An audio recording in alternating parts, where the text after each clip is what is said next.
বসন্ত বাতাসে সইগো বসন্ত বাতাসে বন্ধুর বাড়ির ফুলের সুবাস আমার বাড়ি আসে। আসসালামু আলাইকুম, কেমন আছেন সবাই? আশা করি সবাই ভালো আছেন। আলহামদুলিল্লাহ, আমিও ভালো আছি। আজকে আমি আপনাদের মাঝে নিয়ে এসেছি একটি বসন্ত মেলার ব্লগ। আমরা চলে এসেছি আমার মেয়ের স্কুলের মেলাতে।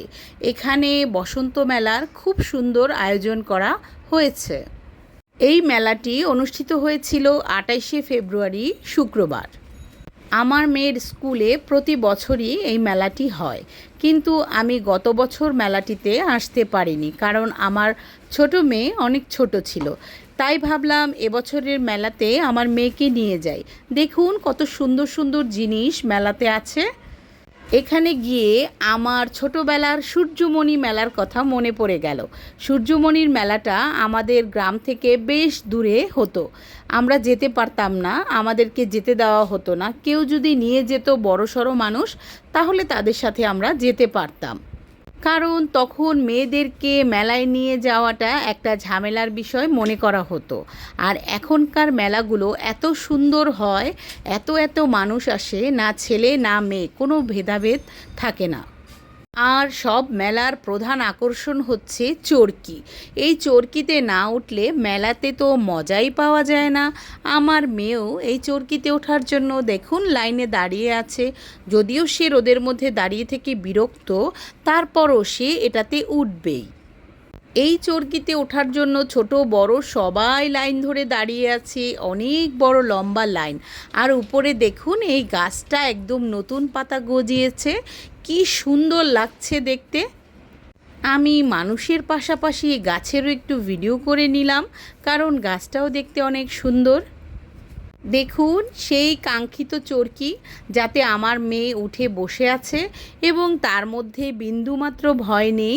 অন্যান্য বড় বড় মানুষগুলো যেখানে চিৎকার করছিল, সেখানে সে অনায়াসে বসে আছে, তার কোনো ভয় নেই। এই চরকিতে আমার সবচেয়ে আশ্চর্য লাগে এই লোকটা কত এফোর্ট দিয়ে চরকিটা ঘোরাচ্ছে। ওনার সম্পূর্ণ শক্তি দিয়ে উনি চরকিটা পরিচালনা করে, কারণ এটা হাতের চরকি, এখানে কোনো মেশিন ব্যবহার করা হয় না।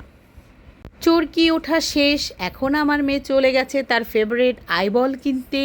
আইবল কিনলো, সাথে একটা ললিপপও কিনলো, এবং সে তার সাজার প্রসাধনীও ধরে ধরে দেখছিল, যেটা আমি তাকে কখনোই কিনে দিতে চাই না, কারণ সে ঘর নষ্ট করে, জামা কাপড় নষ্ট করে। আমিও ফাঁকে একটু ভিডিও করে নিলাম, কি কি জিনিস আছে আপনারা দেখুন। মেলাতে অনেক ধরনের স্টল এসেছে। এই যে দেখুন বাচ্চাদের ছড়ার বই, গল্পের বই, কত সুন্দর সুন্দর বই, সাথে আরও অনেক জিনিস আছে। এখানে কিছু সুন্দর সুন্দর ব্যাগও আছে, আছে হাতের তৈরি নানা ধরনের জিনিস। এখানে আছে বাচ্চাদের খেলার জিনিস, এই যে গরমে ব্যবহার করার জন্য ফ্যান আছে এখানে। বাচ্চাদের খেলনাও আছে এখানে, যেহেতু এই স্কুলে বাচ্চা অনেক বেশি, সেজন্য এই ধরনের খেলনাগুলো একটু বেশিই দেখা যাচ্ছে এখানে। এই স্টলটাতে অনেক ধরনের মেটালের গয়না আছে, যেগুলো দেখতে খুবই সুন্দর, আর দামটাও ছিল অনেকটা বেশি। এখানে আছে কারুপণ্য, হাতে তৈরি করা অনেক সুন্দর সুন্দর জিনিস, যেমন কাপড়ের প্রজাপতি ছিল, কচ্ছপ ছিল, আরও সুন্দর সুন্দর অনেক জিনিস ছিল। এখানে অনেক ধরনের দোকান আছে, যেগুলো আমি সবগুলোতে যেতে পারিনি, কারণ আমার কোলে আমার ছোট মেয়ে ছিল, তাকে নিয়ে সব জায়গায় যাওয়া আমার পক্ষে সম্ভব ছিল না। বাইরের স্টলগুলোতে ছিল কাপড় চোপড়, গয়না, ব্যাগ, জুতা, এই ধরনের জিনিসপত্র।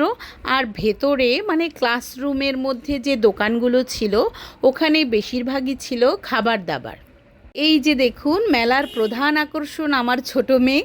অনেক কষ্ট করে তাকে নিচে নামিয়েছি, সে নামতেই চায় না, কারণ মানুষ দেখলেই সে ঘাবড়ে যায়। চলুন আমরা খাবারের দোকানগুলো একটু ঘুরে দেখি। এই যে দেখুন কত ধরনের খাবার আছে এখানে। এত শত খাবারের মধ্যে আমার মেয়ের পছন্দ হয়েছে এই জেলোটা।